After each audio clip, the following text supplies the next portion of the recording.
قرآن کہہ رہا ہے کچھ پیغمبر ایسے آئے جن پر بڑی مشکلات تھیں، انہوں نے مشکلات میں ہمیں پکارا، کسی بت کو نہیں پکارا، مزاروں پہ نہیں گئے، سیدھا سیدھا انہوں نے اللہ سے دعائیں مانگی اور اللہ نے ان کی پکار کو پورا کیا۔ تو یہاں سے شروع کرتا ہے قرآن، نوحًا اذ نادیٰ من قبل، نوح علیہ السلام 950 سال تبلیغ کرتے کرتے قوم نے ٹینشنیں دیں، نوح نے ہمیں پکارا کہ اللہ اس قوم سے نجات دے دے مجھے، فاستجبنا لہ، ہم نے ان کی پکار کو سنا، فنجیناہ واہلہ من الکرب العظیم، ان کو اور ان کے گھر والوں کو بہت بڑے عذاب سے ہم نے بچا لیا، بہت بڑے عذاب سے۔ عذاب سے مراد یہ کہ جو ٹینشن قوم نے دی ہوئی تھی۔ اور وداؤد و سلیمان، اور اے نبی داؤد اور سلیمان کا بھی تذکرہ کریں۔ ایک کھیت میں بکری نے گھس کے کچھ نقصان کیا تو کیس آیا داؤد اور سلیمان علیہ السلام کے پاس۔ حضرت داؤد نے جو فیصلہ کیا اس کے بجائے آپ کے بیٹے حضرت سلیمان کا فیصلہ زیادہ اچھا تھا، تو قرآن نے ان کی تعریف کی کہ بیٹے نے جو کام کیا وہ باپ کے فیصلے سے بھی اچھا۔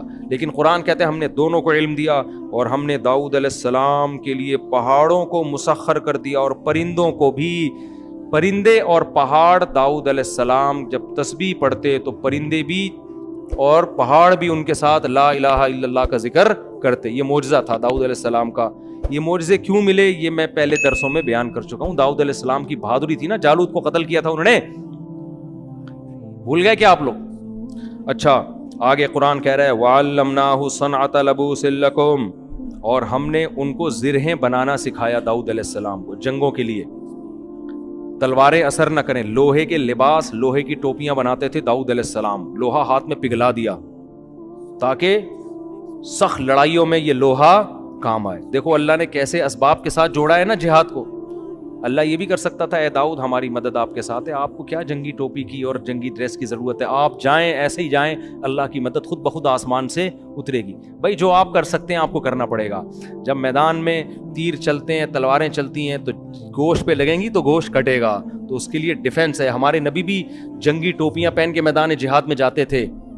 آج گارڈ رکھنے کو توکل کے خلاف لوگ سمجھتے ہیں اور اسلحہ رکھنے کو توکل کے خلاف سمجھتے ہیں، تو یہ پاگل ہونے کی بہت بڑی دلیل ہے۔ ہمارے نبی صلی اللہ علیہ وسلم جب فتح مکہ میں داخل ہوئے نا جنگ میں، تو آپ صلی اللہ علیہ وسلم نے عام معافی کا اعلان کیا، لیکن کچھ لوگوں کے بارے میں کہا جہاں پاؤ قتل کر دو۔ تو ابن خطل تھا غالباً، ایک بڑا بدبخت صحابی نے کہا یا رسول اللہ وہ غلاف کعبہ سے پکڑا ہوا ہے اس نے اور پناہ مانگ رہا ہے۔ تو آپ اپنی جنگی ٹوپی اتار رہے تھے، اس وقت جنگ ختم ہو گئی تھی نا، اور آپ نے فرمایا کہ وہیں قتل کر دو اس کو۔ تو یہ بھی ہمارے نبی کی سیرت کا ایک پہلو ہے کہ ہر بدماش کو آپ نے معاف نہیں کیا، عام معافی دی، کچھ ایسے بڑے بدبخت تھے ان کو آپ نے معاف نہیں کیا، سمجھتے ہو؟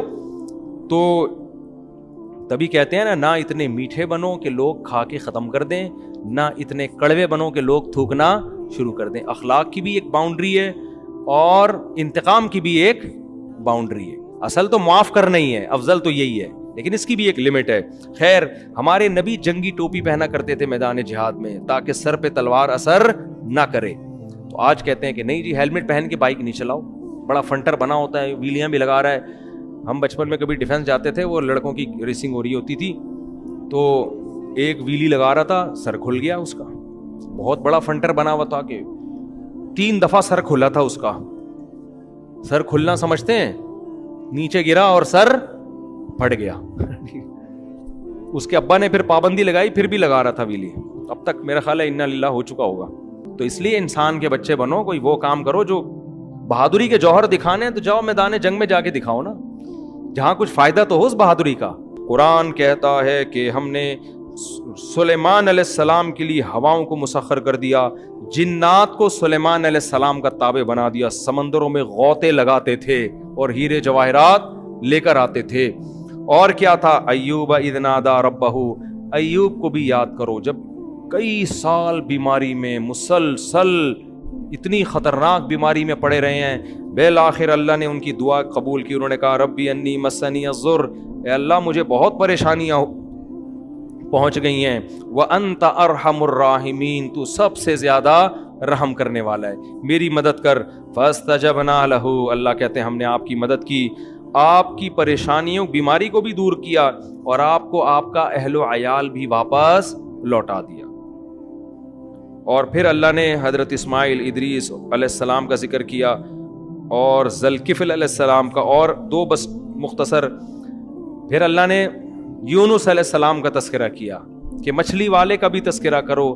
جب اندھیروں میں مچھلی نے اپنے پیٹ میں نگلا تو فنادا فی الظلمات، کئی اندھیرے، رات کا اندھیرا، آسمان پہ بادلوں کا اندھیرا، سمندر کی لہروں کا اندھیرا، سمندر کی تہہ کا اندھیرا، اور مچھلی کے پیٹ کا اندھیرا.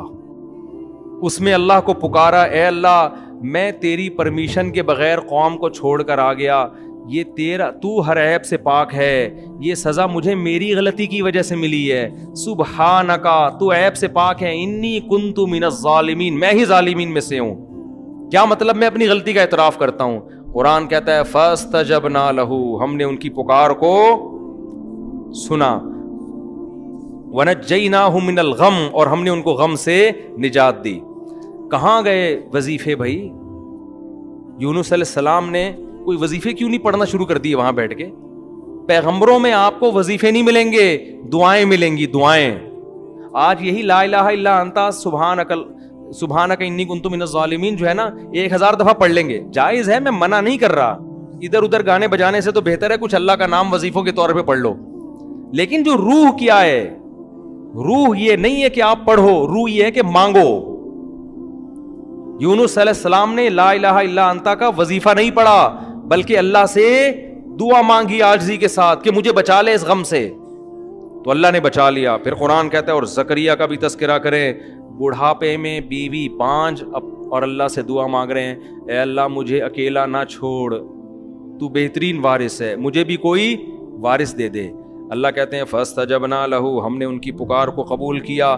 بڑھاپے میں ووہبنا لہ یحییٰ، ہم نے ان کو یحییٰ علیہ السلام دیے، اور ہم نے ان کی بیوی کو صحت دے دی، بانجھ پن دور کر دیا، بڑھاپا بھی ختم کر دیا. کیوں؟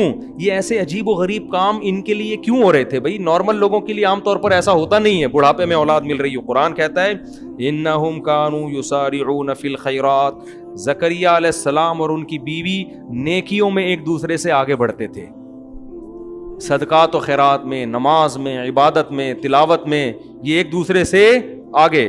وَيَدْعُونَنَا رَغَبًا وَرَهَبًا، اور یہ ہمیں اللہ کی امید اور خوف سے دعائیں مانگا کرتے تھے ہم سے.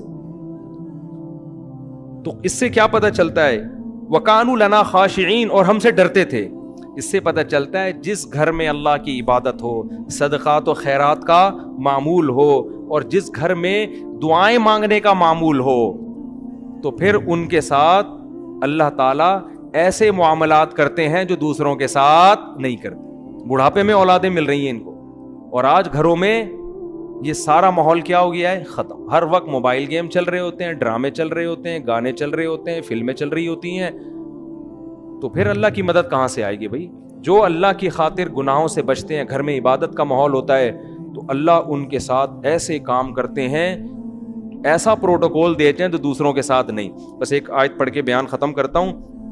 ابراہیم علیہ السلام کو جب بڑھاپے میں اولاد کی خوشخبری ملی ہے نا، قرآن کہتا ہے کہ فرشتے جب ابراہیم علیہ السلام کے پاس آئے انسانی شکل میں، بچڑا سامنے رکھا، فرشتوں نے کھایا نہیں. ابراہیم علیہ السلام گھبرا گئے کہ یہ دشمن تو نہیں ہے. انہوں نے کہا نا ہم تو اللہ کے فرشتے ہیں، ہم کھانے کی ہمیں رغبت نہیں، یہ تو ہمارے لیے پتھر ہے.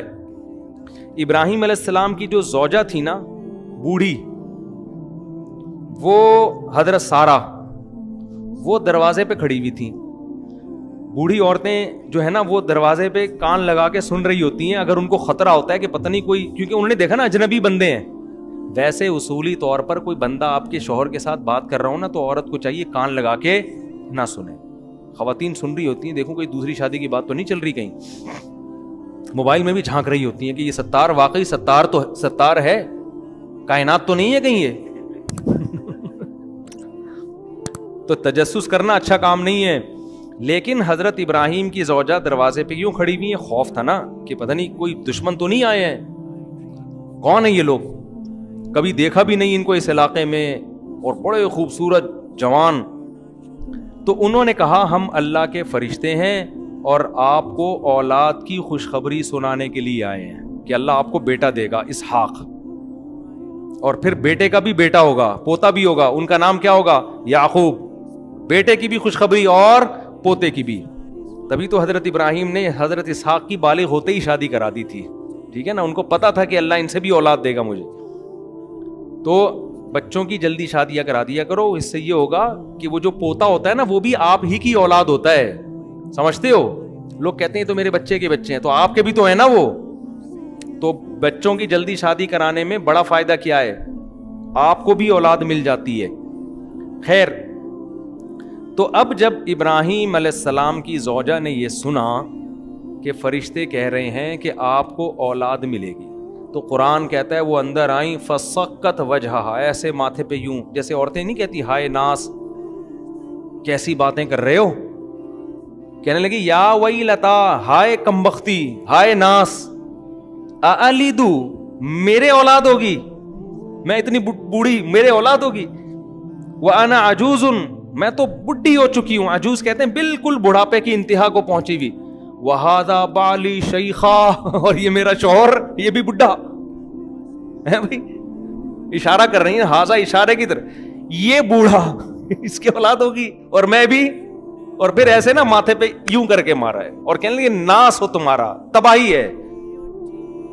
تو اتنا تعجب ان کو ہو رہا تھا, یہ کس طرح کی, ابھی تک تو خاموش کھڑی ہوئی تھی, بھائی ٹھیک ہے بچڑا نہیں کھا رہے, چلو سمجھ میں آتا ہے, اور جو ہے اجنبی لوگ ہیں, لیکن ابھی تک کوئی ٹینشن بھی نہیں دی. اب جی آگے باتیں شروع کر دی ہیں کہ اولاد ہوگی. تو یہ حضرت ابراہیم کی زوجہ سے یہ بات ان کی سمجھ میں نہیں آئی. یہ کیسی بات ہے, اب تم نے غلط باتیں, اب میں چپ نہیں رہوں گی بھائی, اب میں خاموش نہیں رہوں. آ کے ایسے ماتھے پہ یوں کر کے مارا ہے اور کہنے لگی یا ویلتا, ہائے بدبختی. ویل کہتے ہیں بربادی, تباہی کو, ہائے بربادی, ہائے تباہی, ہائے ہلاکت.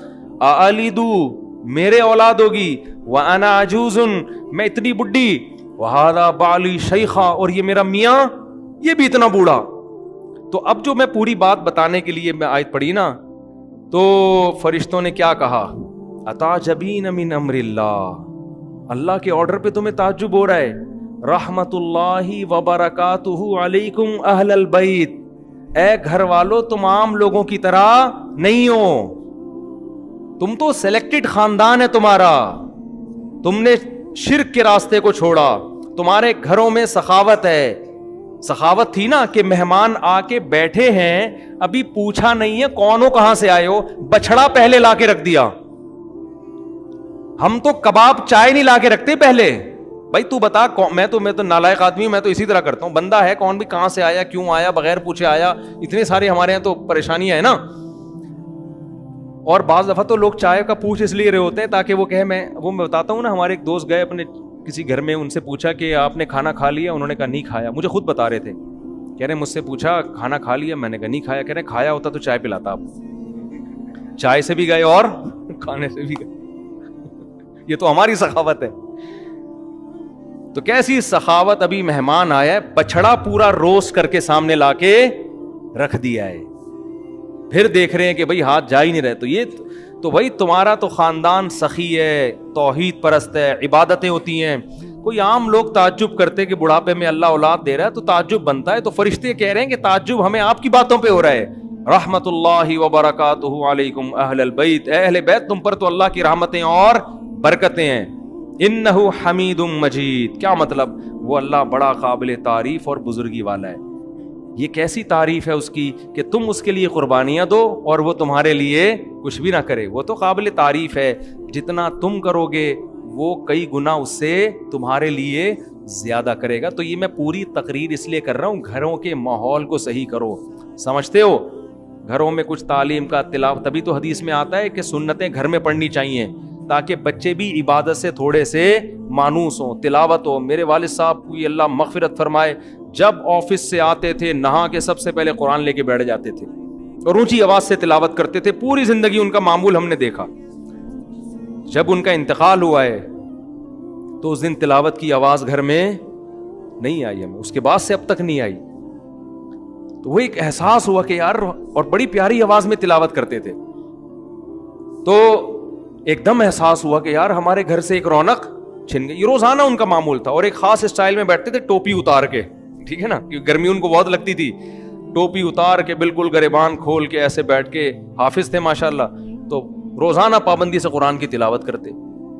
تو جب انتقال ہوا, اور انتقال سے پہلے بھی تلاوت کر کے گھر سے گئے, پہلے تلاوت کی گھر میں, پھر تلاوت ختم کر کے وضو کیا, نماز پڑھنے کے لیے گئے, عشاء کی نماز میں بیٹھے ہوئے صف ہی میں ہارٹ اٹیک ہوا اور اسی میں ان کا انتقال ہو گیا. اللہ تعالیٰ مغفرت فرمائے. تو میں جو اصل بات عرض کر رہا ہوں کہ گھر میں تلاوت کا معمول ہوگا, نماز کا معمول ہوگا, بچے بھی یہ چیزیں کیا کریں گے, اڈاپٹ. اور اگر گھر میں ہر وقت ٹی وی چل رہا ہے, ہر وقت ڈرامے چل رہے ہیں, تو میرے بھائی پھر گھر میں برکتیں نہیں ہوں.